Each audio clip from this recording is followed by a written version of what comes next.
You will always be a monster.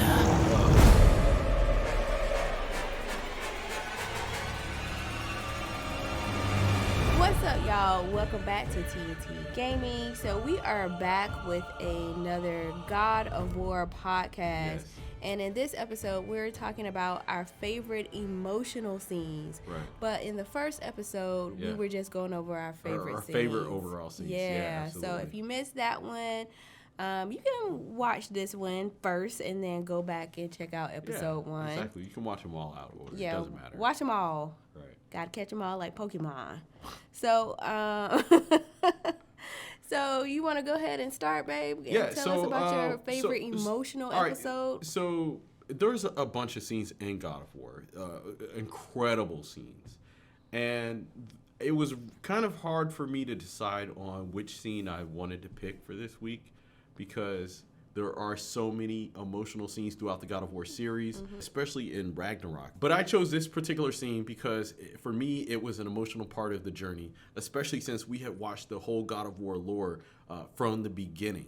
And so it was at a point of where Atreus was sick and Kratos was sent on a mission to kind of dig up his past. But let's go ahead and jump into it.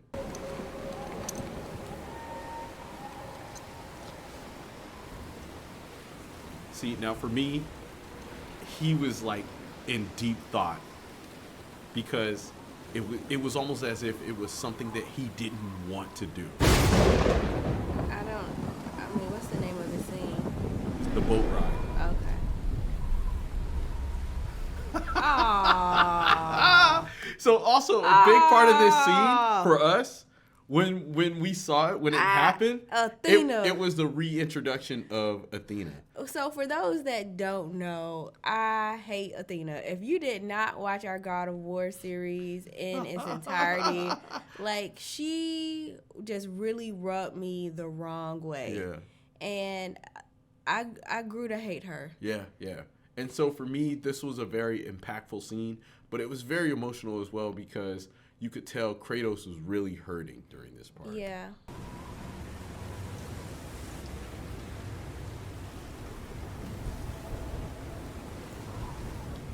Athena.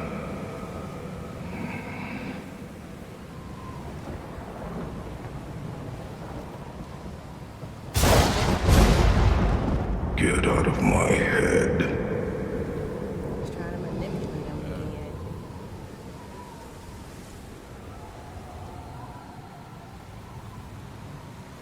She just sits there, doesn't say anything. So I remember watching this for the first time and having like complete goosebumps.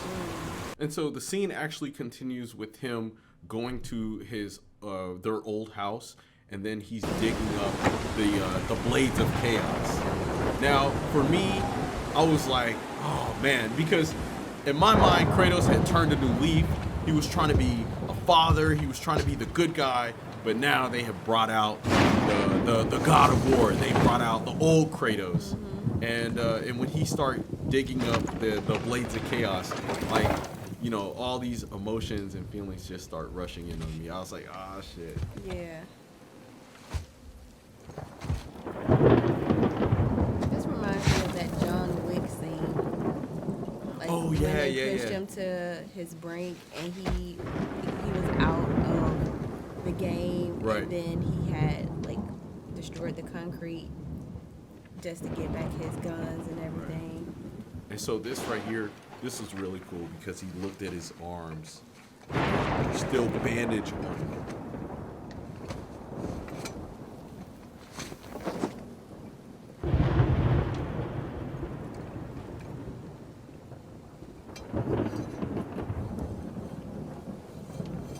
Blazing a lot of blood. Yeah.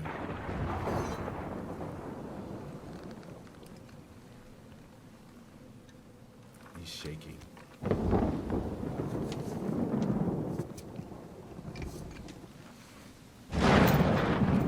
There's nowhere you can hide, Spartan. Put as much distance between you and the truth as you want. It changes nothing.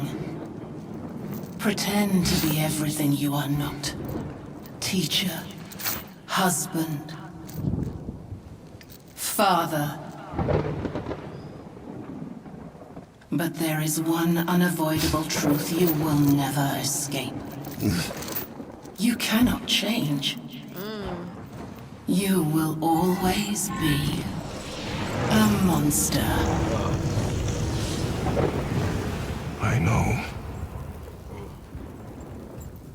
But I am your monster no longer. That's right.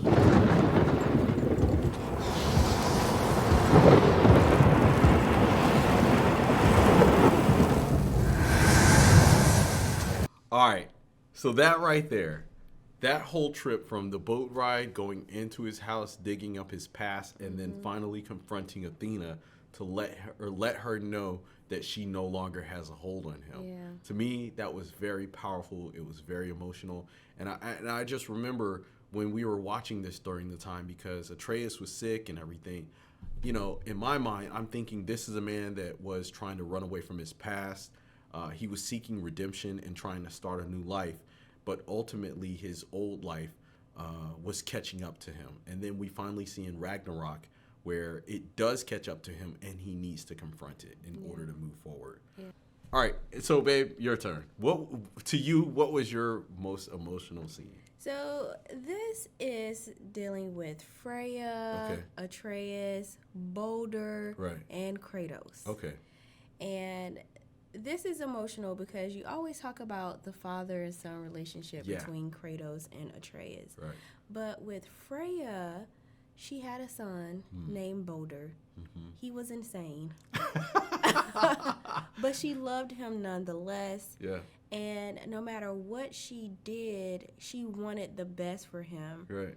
And we always talk about fate, or they always talk about fate within this series, and she was trying to stop fate from happening. Oh, yeah, right. And it's so many different emotions going on in this scene, because fate comes to pass, but also the interaction that she has with Boulder that is so disheartening. And so there's an array of emotions in this scene. Okay. So let's go ahead and check it out. All right. And we'll talk about it further.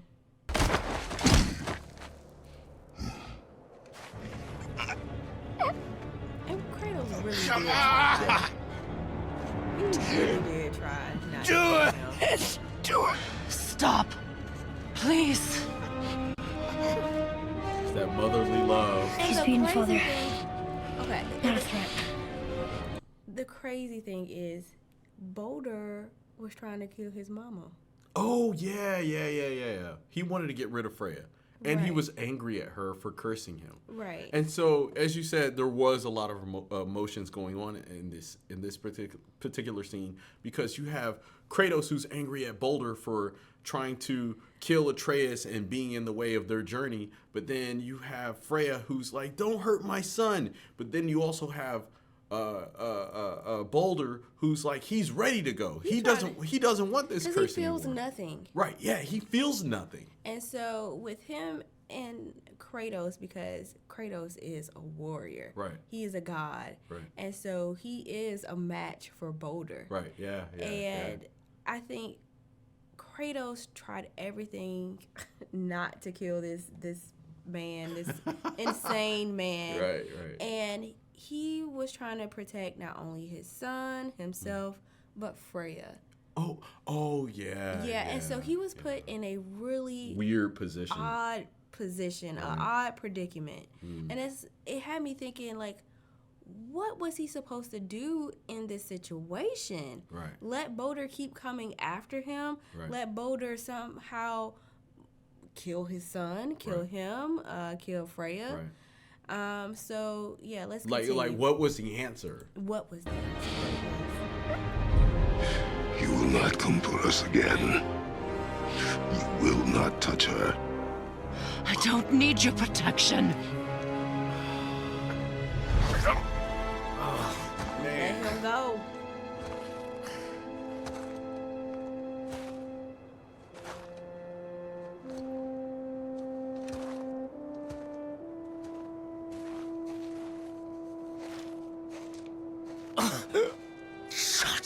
can't help yourself, can you, Mother? No matter what I do or say, you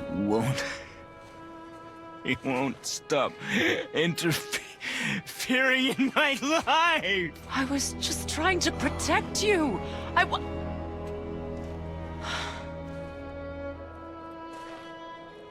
I've made mistakes. I know. But you're free now. You have what you want. Try to find forgiveness. We can build something new. No. We can't. Because I will never forgive. You still need to pay for the lifetime that you stole from me. I have paid. I have paid.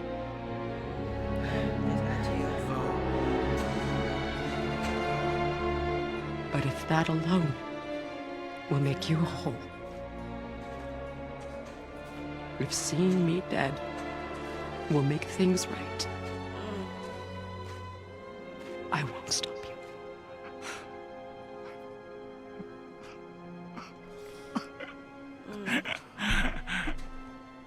I know.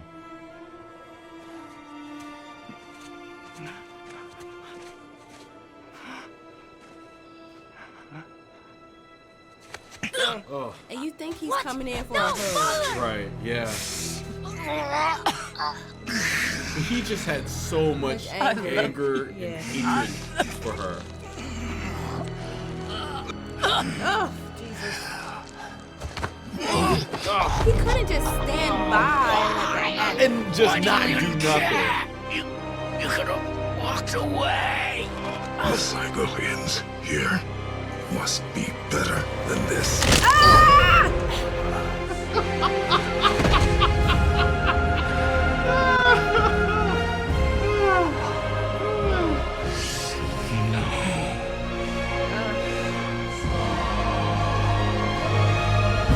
And watch, she just changes. No, my boy. Changes. My dear sweet boy. Yo, sweet boy. I was like, what? Sweet? He was a monster. He was a monster. Right. Oh my God. Oh. He chose this. Hear that music start turning. I will rain down every agony, every violation imaginable upon you. I will parade your cold body from every corner of every realm and feed your soul to the vilest filth in hell. That is my promise. He saved your life. He robbed me of everything.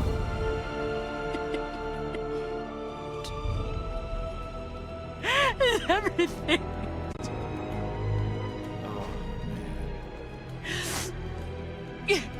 You were just an animal. He's an Passing on your cruelty and rage, you will never change. And you do not know me. I know. But yeah, this was a very powerful and emotional scene, as you said.